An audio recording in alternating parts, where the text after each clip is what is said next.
தொடர்ச்சியா ஓலா ஊபர் போன்ற நிறுவனங்கள் இன்னைக்கு ஓட்டுநர்களாக பல்வேறு நெருக்கடிகளுக்கு ஆளாக்கிட்டு இருக்காங்க. முன்னறிவிப்பு இல்லாம ஐடிகளை பிளாக் பண்றாங்க, டிரைவர் ஐடியா பிளாக் பண்றாங்க. இந்த ஓலா ஊபர் போன்ற நிறுவனங்களுக்கு குறைஞ்சபட்சம் ஒரு நாளைக்கு இத்தனை பிக்கப் எடுத்தாதான் டிரைவர்களுக்கு லாபம் இருக்கு. 15-16 பிக்கப் எடுக்க வேண்டியது இருக்க நிலையில 15-16-20 வரைக்கும் இருக்கு. கடைசி பிக்கப்புக்கு முந்தின பிக்கப்ல ஐடியா பிளாக் பண்றாங்க.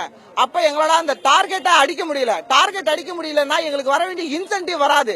இது தேவையில்லாம அந்த இன்சென்டிவ் எங்களுக்கு கொடுக்க கூடாதுன்றதால வேணும்னே அவங்க பண்ணிட்டு இருக்கிற இது.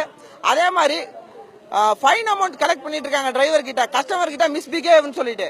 ஆனா எந்த ஒரு ஆதாரமுமே இல்ல அதுக்கு. கஸ்டமர் எந்த கஸ்டமர் சொல்லிருக்காங்கன்னா அதுவும் சொல்றது இல்ல. எதுவுமே இல்லாம 500 ரூபாய், 1000 ரூபாய், 2000 ரூபாய் ஃபைன் கலெக்ட் பண்றாங்க. அதுக்கு எந்த ஆதாரமும் இல்ல. 31ஆம் தேதி ஒரு கஸ்டமர் ஏத்துனா சென்ட்ரல்ல இருந்து அண்ணா நகர் டிராப் பண்ணாங்க. ஒரு பையன் ஒரு பொண்ணு வண்டியில ஏத்துன உட்கார சொல்ல சொன்னா, சார் நீ இந்த பக்கம் உட்காரு, நாங்க இந்த பக்கம் உட்காருங்க மேடம்னு. 5 நிமிஷம் உட்காந்தாங்க. அதுக்கப்புறம் சென்டர் மிரர்ல பாக்குறான் ஆளை காணோம். இவன் வந்து அவன் மடியில பத்துனுக்கான். ஓகேவா, வண்டியை ஓரம் கட்டிட்டு இப்படியே நான் கஸ்டமரை இப்படிதான் பேசுறேன், டேய் ஓரமா உட்கார்றா, இது லாட்ஜி கிடையாது, எனக்கு சோறு போடுற தெய்வம் அப்படி சொன்னா சரி ஓரம் உக்காந்தான். பச்சை பாஸ் வரைக்கும் வந்தாங்க. நியூ ஆடி ரோடு வந்தா காணோம். இங்கிலீஷ் படத்துல கூட அந்த மாதிரி ஒரு கிஸ் அடிச்சிருக்க மாட்டாங்க. அவன் அடிக்கிறான் வண்டியில. இது ஓரம் கட்டிட்டு ஓலா டிஸ்பாச்சுக்கு போன் பண்றான். சார் கஸ்டமர்னா அப்படிதான் இருப்பாங்க, நீங்க ஓலா டிஸ்பாச் கிட்ட நான் கேட்டேன், ஓத்த நான் என்ன லாட்ஜ் வச்சிருக்கேனா இல்ல வண்டி ஓட்டுறேனா, உனக்கு கஸ்டமர் என்ன ரூம் எடுத்து கொடு, எதனா பண்ணிட்டு போட்டேன், இது வந்து லாட்ஜ் இல்ல. நான் ஓலா நிறுவனத்துல ஒரு ஆபரேட்டரா இருக்கேன். குரோம்பேட்டை என்னோட பிளேஸ்.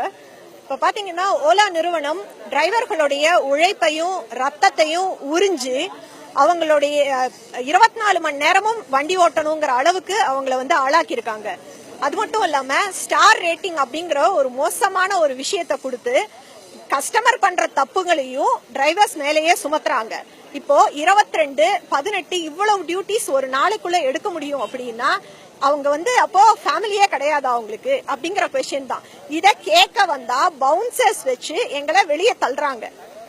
இத நாங்க வந்து டைரக்டா அரசுக்கு இந்த கவனத்தை எடுத்துட்டு போகணும் அப்படிங்கறதுக்காகவும் வர 18ஆம் தேதி ராஜரத்னம் ஸ்டேடியம்ல நண்பர்கள் மகிழ்ந்து அப்படிங்கிற ஒரு இயக்கம் வந்து நாங்க ஒரு சென்னை முழுசுமா ஒரு மிகப்பெரிய பேரணி நடத்த போறோம். 24 மணி நேரமும் எந்த ஒரு டீ போர்டு வண்டி, கமர்ஷியல் கார்ஸ் எதுவுமே ஓடாது அப்படிங்கறத இதன் மூலமா நாங்க தெரிவிச்சுக்கிறோம்.